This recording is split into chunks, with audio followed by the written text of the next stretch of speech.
Brought to you by the Oz Club. It's basically The View, but all about Oz, from The Wizard of Oz to Wicked and everything in between. We're going to be chatting a couple times a month about entertainment and timely aspects of the magical land that we all love. So, starting off our very first ever episode, introducing you to everyone, let's talk about Oz in Halloween time, because, you know, Oz costumes are perennial.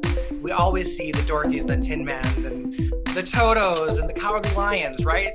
And especially Wicked Witches and Glindas. But those of us in this group, I know, have certainly done some costumes before. Zoe, you're a professional, more than a cosplayer. You're a character performer. Who's this we see behind you? So that is me as the Scarecrow, and Maggie Williams, who plays Dorothy. And that was taken at Aberdeen, South Dakota at their Oz Festival.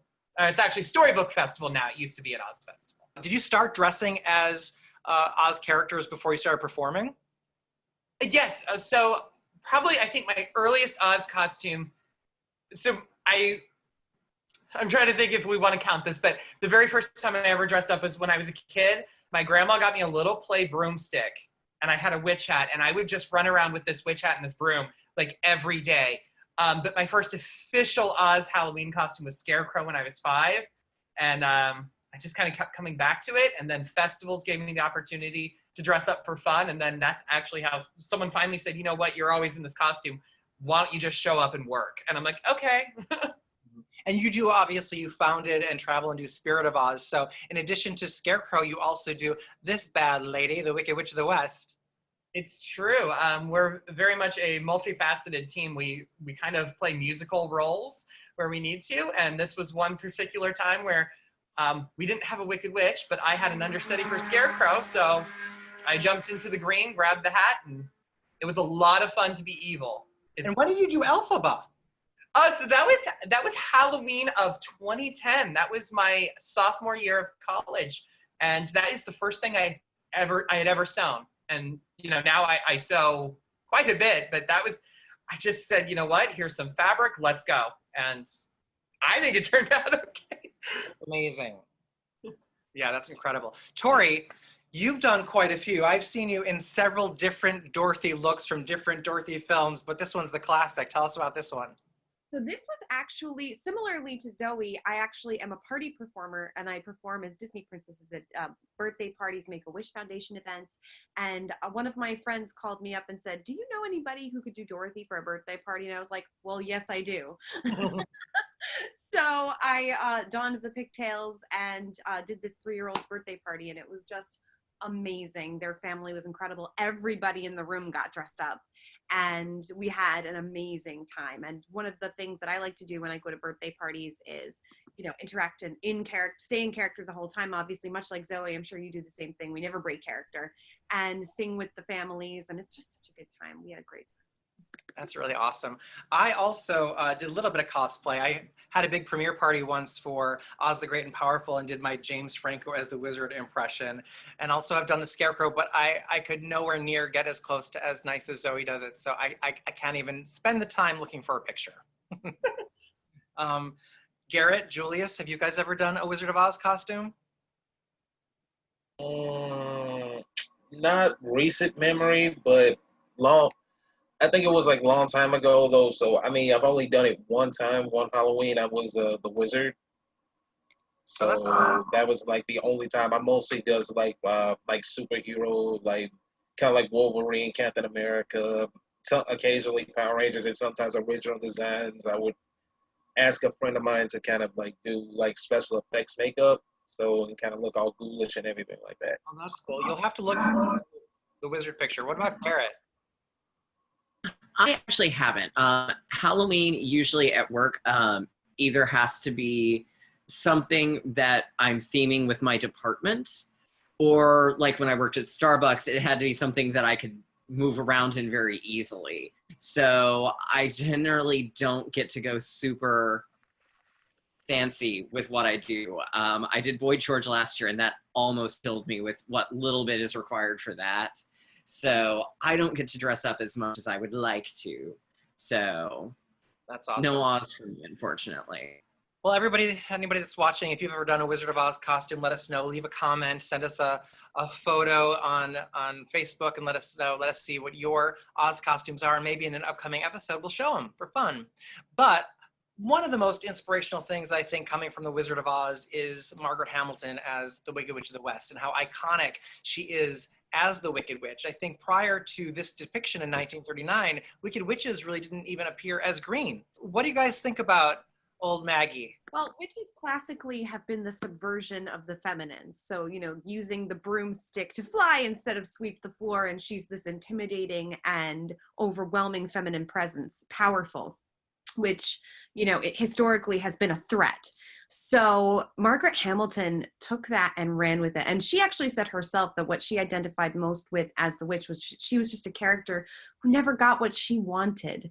And when you boil her down to those basic elements, I mean, she is such an incredible villain. She's just pursuing the thing that she wants with ruthless abandon. And she's just creepy, wicked. Ooh, love. The thing I love about Margaret Hamilton as the witch is the overwhelming presence she has. And in some ways, depending on my mood when I watch the film, sometimes she's really the bigger presence over everybody else. I mean, when you figure she's in about 12 minutes of the film overall, but she's there the entire time and you're always aware of her presence.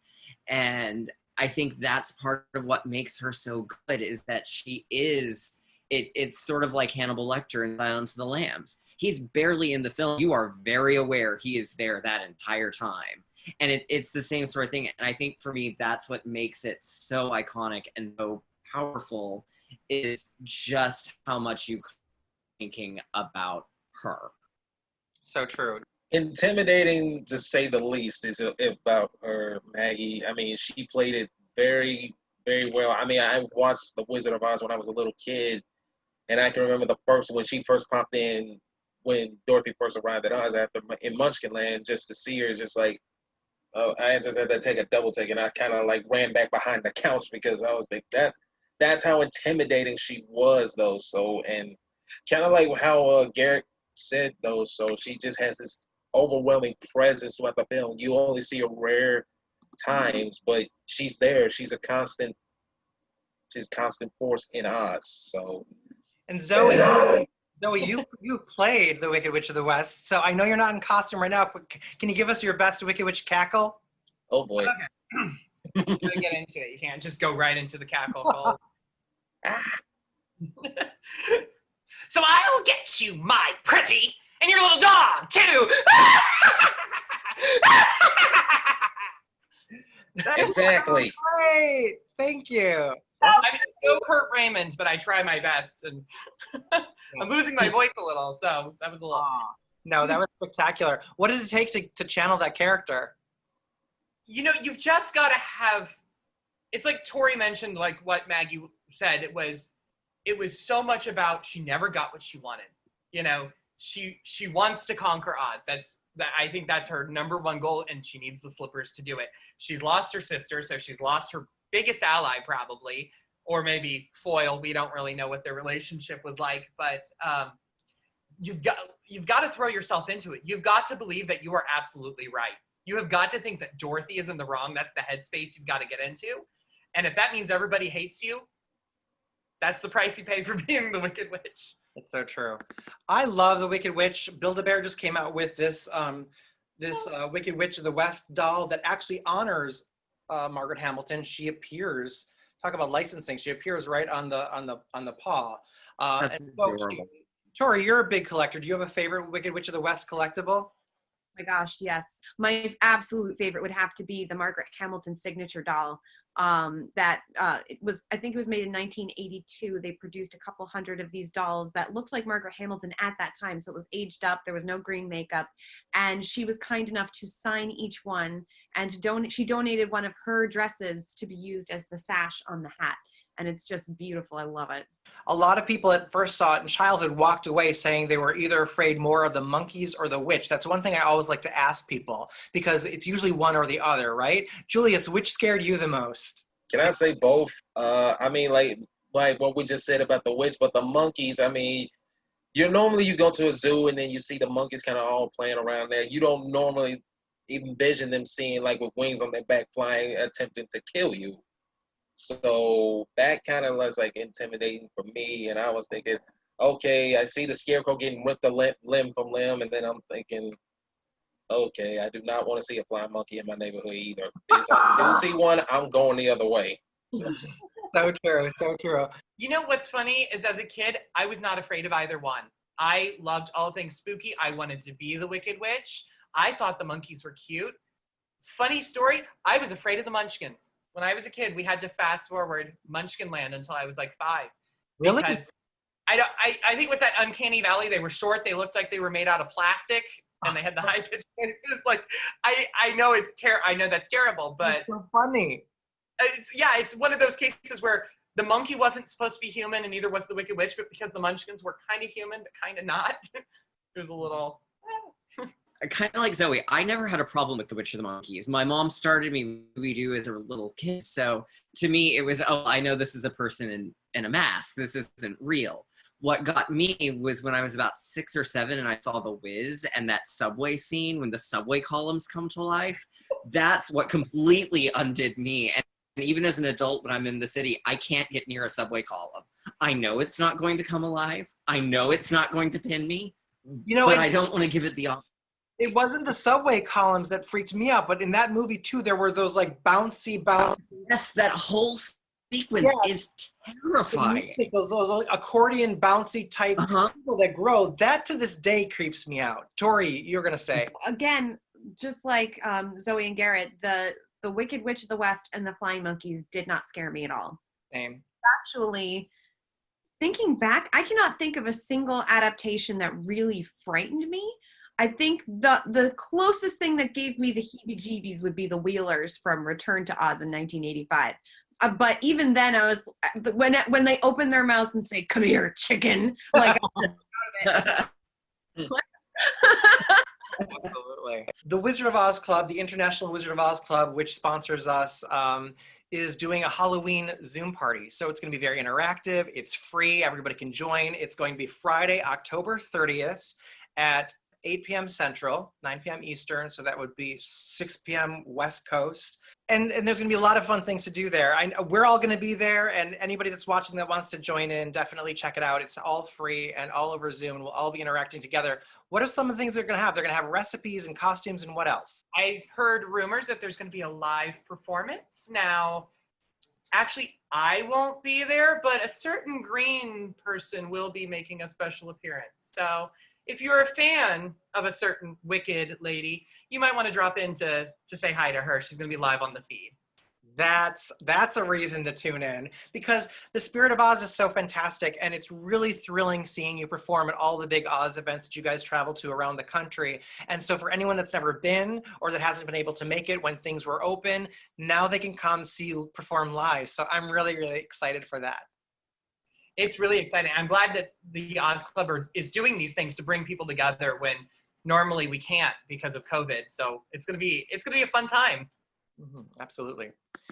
Now, another thing that people talk about is how books are always better than the movie, right? I'm a film critic, and it's very rare when I find a movie that's better than the book. I don't always read the book, but when I do, the books are usually better. But is that the case with MGM's The Wizard of Oz, such a classic, especially for most of us and most casual Oz fans? It was the film that brought them to the books. It's rare the other way around. I certainly have an opinion about this, but Garrett, I'm wondering what you think about this topic, because you're really our Oz book guru. I kind of have to treat them as two separate things. While the crux of the story is there, the adaptation from the book to the film is so drastically different that, other than the fact that it hits 2/3 really of the main points of the story, is almost more miracle, especially given its adaptation in 1939 as to what we would do today with, say, Netflix. So for me, it's really, they're almost two separate entities because of just about really most of what makes up the movie. I mean, you've got, at its very basic level, dream sequence versus actually real. And reconciling that, it's almost easier just to say they are two separate things, and I enjoy both of them for very, very different reasons. For me, I watched the movie first, and then I kind of followed it up by reading the books, and then I'm like, these are, like what Garrett just said, they're two different entities though. So one, like, it's mostly like with a lot of book movie to book adaptations, the movie can be better than the book can be better than the movie. In some cases, Twilight, but it's like, that's how All of Oz kind of, it branched from the 1939 film, and then it branched off to L. Frank Baum's book, which kind of like got me into Oz, and then it was like, oh, we didn't know about these characters, know about this. So kind of the Wizard of Oz is kind of like the starting point, but then it kind of branches off into the different phases of Oz from the books. This is like taking a mother and looking her in the eye and say, which of your two kids do you like more? Not to imply that I'm the mother of Oz. I mean, but like that idea that when you love two things so much, like how do you pick a favorite? I'm like so hesitant to side one way or the other. I feel like this is gonna like drive a wedge in the Oz community. No, I would say that I slightly favor the book more, just because there is so much more depth that was in the text, and then there's the sequels, whereas the MGM film it's very much a self-contained thing that doesn't even represent all of Baum's original vision. So L. Frank Baum was such a master of world building. That was really, the Oz itself as a setting is so rich because he was so good at developing this landscape. Now, the film benefited from that because it was such a well conceptualized universe and was so complete. But they did manage to boil it down to a 3-act structure in a really effective way. But when you look at how some of the early treatments of the script, what wild directions it could have gone, it's a miracle we ended up with such a great film. But where the film really fails, of course, is in its ending, because it kind of makes it impossible to go forward. So I have to give the book credit for allowing it to be an actual real existing universe, and the movie really should have gone that way as well. Now, if they had done that, I feel it just would have taken one more scene where Dorothy pulls up those covers and those slippers were on her feet, and we would have been on equal planes. But because that didn't happen, I have to say that the book is slightly better. But I will also say that the book did not even mention the Wicked Witch of the West until until chapter 12. So again, they worked that villain all the way through, and it built up the tension so much more. Whereas in the book, the villain really is the journey itself, and the witch is kind of just more of an obstacle. So you got to give bonus points to the movie on that front. It's interesting you call out the potential of showing the slippers at the end, because of course in the Andrew Lloyd Webber stage production they did that, and I felt like it's sacrilege to, well, for many reasons, including the new songs he wrote, to what it did to the film. But it is an interesting spin how MGM chose to do that to the end. I, of course, am a movie person as a film critic, and for me it's the songs from that film that touch and seep so deeply into all of culture everywhere, all over the world. I've learned that, there are even places in the world where people know Over the Rainbow and don't even know The Wizard of Oz. So just in terms of like talking about iconography. And so I think the movie is really spectacular in a way. And I like successive books in Baum's Oz series more than the first book. So I think it's a case where I would vote movie is better than the book, but I really think it's very interesting that we're kind of divided among us in this opinion. But speaking of movies, there's the idea of Oz as a cinematic universe. We were talking a few weeks ago, and Julius talked about look at the Marvel Cinematic Universe, MCU, and what would it be like if Oz were to be developed into films that way? Julius, what do you think about that? I said, we just talked about the books. I mean, how can you not make a movie universe from Oz? I mean, the material is there. Now you got to you got to get everything else right though, like the production, but the funding, and again, actually get the right people to run it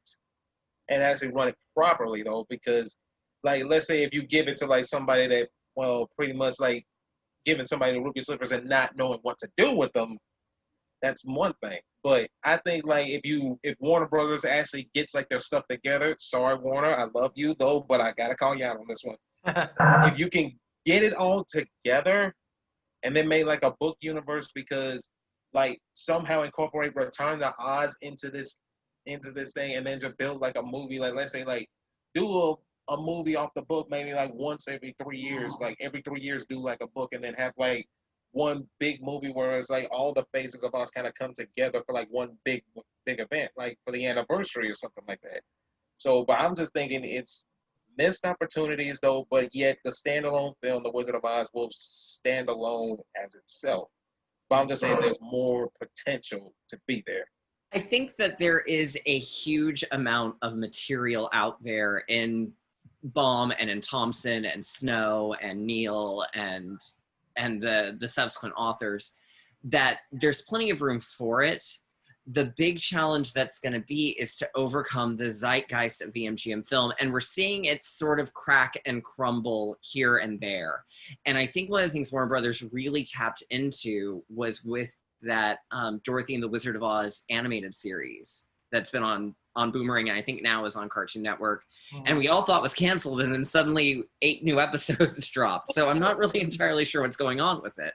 But I think that's probably the better way of trying to approach it is, we've got Wizard, what can we do from there to incorporate, you know, Scraps and the Woozy and, you know, Ojo and all these wonderful characters that Baum and arguably Kabumpo is probably the only Thompson character anybody would want to see come back, if that.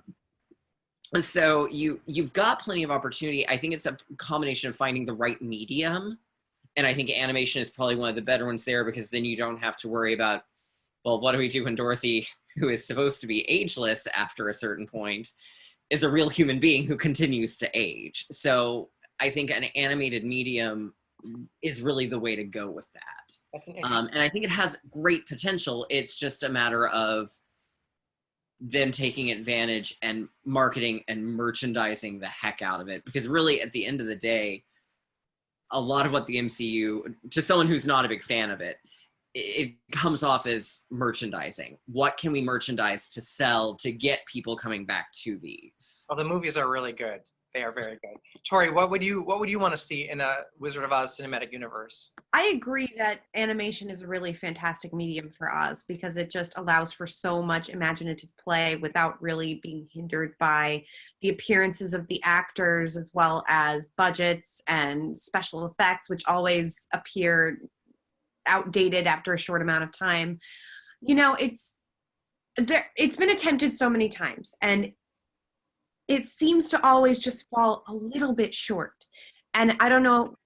So I think you kind of gave yourself away, gave away the whole game for all of the problems with Oz adaptations, Ryan, which is sacrilege, because people are so attached to the MGM film and how it exists in its totality that touching it is like off limits. So I think Warner Brothers is a little bit strategic here. I think that they are conscious of the fact that people don't like their Oz getting messed with. So I do think that animation is a safe bet, but I would love to see a Netflix series a la Anne with an E, where they really stretch it out over a few seasons and really give it the room it needs to be a full adaptation of the books. That's what personally I would like to see. That would be cool. Zoe, what say you?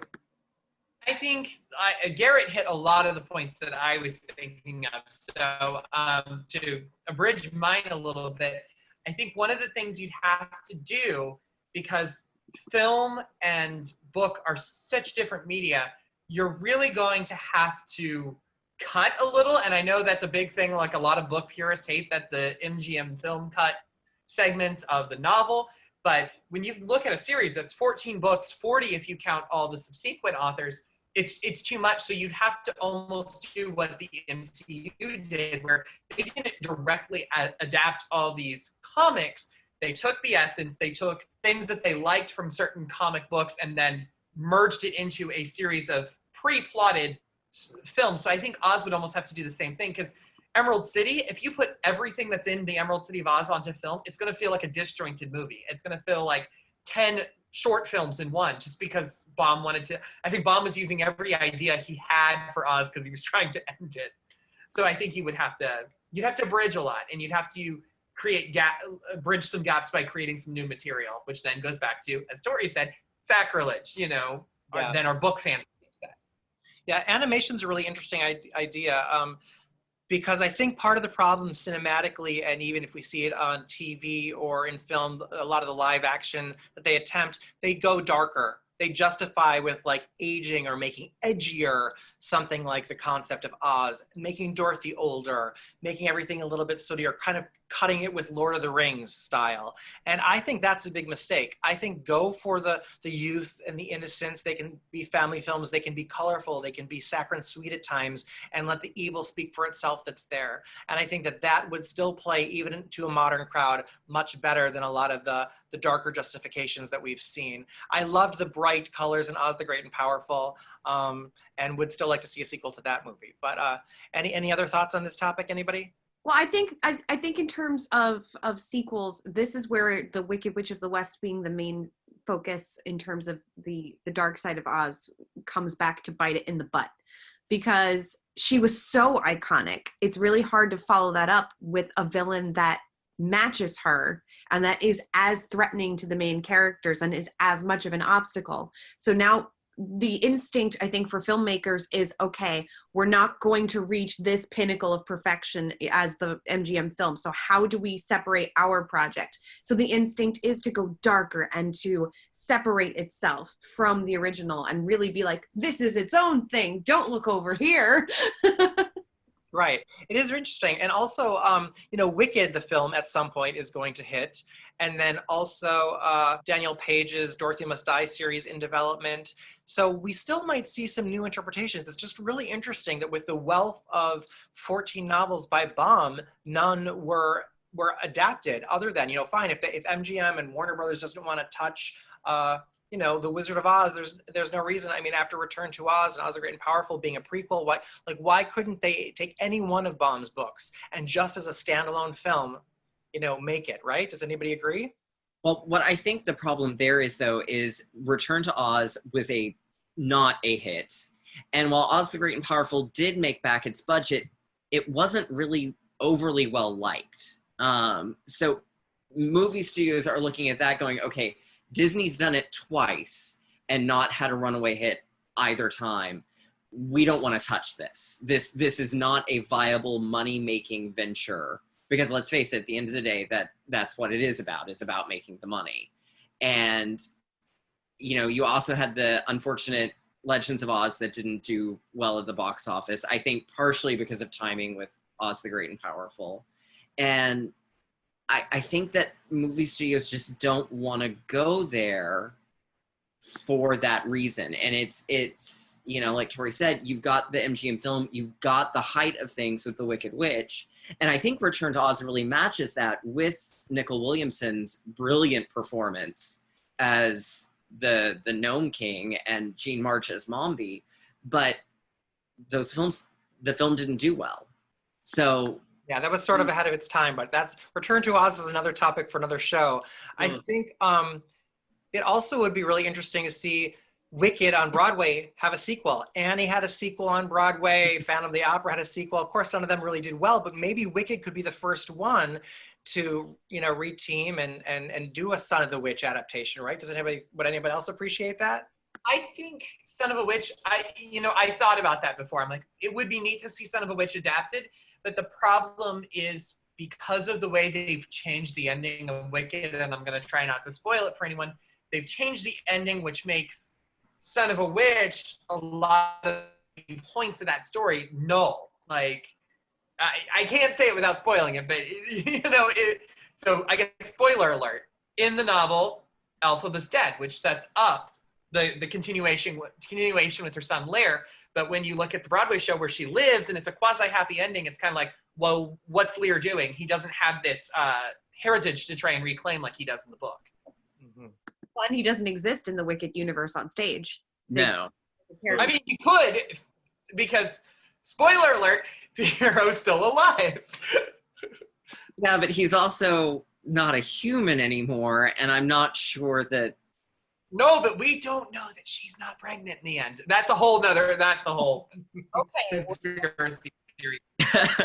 So true. That's a whole nother. That's a whole nother I mean, I guess adaptation. technically, yeah, she could be. I mean, at the end of As Long as You're Mine, that's implied. So. Pregnancy test. Congratulations. Oh, that would be something. We're gonna have to include Gregory Maguire in a conversation like this someday. Oh. That'd be fun. Well, this has been really fun, you guys. I hope everybody at home enjoyed watching as much as we've had chatting, and we look forward to sharing more Oz hot topics with you in the future. In the meantime, we are sponsored by the Oz Club. Founded in 1957 as the International Wizard of Oz Club, you can join at ozclub.org, where you get a subscription 3 times a year of the Bomb Bugle, the official Journal of Oz. And also they host gatherings and like Comic-Con type experiences for all fans to get together and enjoy different things together. We've all been or tried to go to things like that. How long have you each been members of the Oz Club? I joined when I was 10. 10 as well. Maybe 11. So it's been some time now. I was 30 because that was when I first finally had enough expendable income that I could afford to join the The club. last year? Oh, you flatter. Mm. No, it's very good. It's very good. And Julius is an honorary club member. I mean, recently I've joined though because, like Garrett said, I have enough affordable income to actually afford a membership. So I'm pretty much like one of the newcomers though. But I've known about the Bomb Bugle and the Oz Club from Tori's like Oz blog and her live streams though too. So little plug for her. Go check her stuff out too. Well, thank you, everybody. We look forward to doing this again really soon. Check out ozclub.org to join the Oz Club, and we'll see you real soon. Stay safe and stay at home. There's no place like it.